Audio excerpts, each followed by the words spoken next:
Across the Middle East, Kurdish political parties sometimes make decisions that appear very shocking from the outside. They align with the same regimes and countries that oppressed Kurdish, bombard their cities and towns, and even try to erase their own identities. This is the core of my recent published paper at Nationalism and Ethnic Conflicts. The question I'm asking, why Kurdish political parties do that? And most importantly, how their leaders justify these actions. To explain this, I am using the two major theories in the international relations. Those theories are neoclassical realism and also constructivism. So I'm taking the four major cases in Kurdish politics: KDP 1996, PUK 2017, PKK's alliance with the Assad regime and Iran, and also KDPI's alliance with the Saddam Hussein's regime.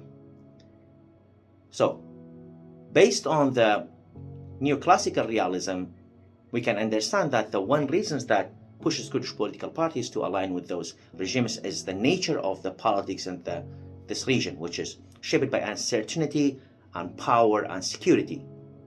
But that's not the whole thing. There's another layer of this issue, which can be only explained by omnibalancing, which means it's true that Kurdish political parties are under the direct threat of these countries that occupied Kurdish people. So, for instance, the KDP and PUK are under the direct threat of the Iraqi governments, historically. But that's not enough, because Kurdish political parties also are under the direct threat of the other Kurdish political parties. That's why their existence is not only under the threat of their enemy, but also external enemies, but also under the threat of their internal enemies. That's why Kurdish political parties sometimes prioritize the internal enemies of the external enemies. Here where comes the alliance with the enemies or with the adversaries. So 1996, for instance, one of the good example that can explain by my theory.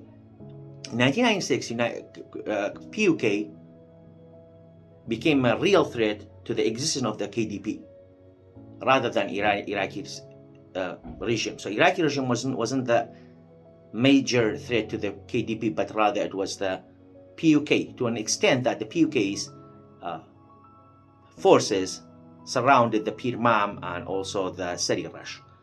So that's the point where the president of the KDP will alliance with its adversaries to counter the real threat or current real threat, which is the PUK.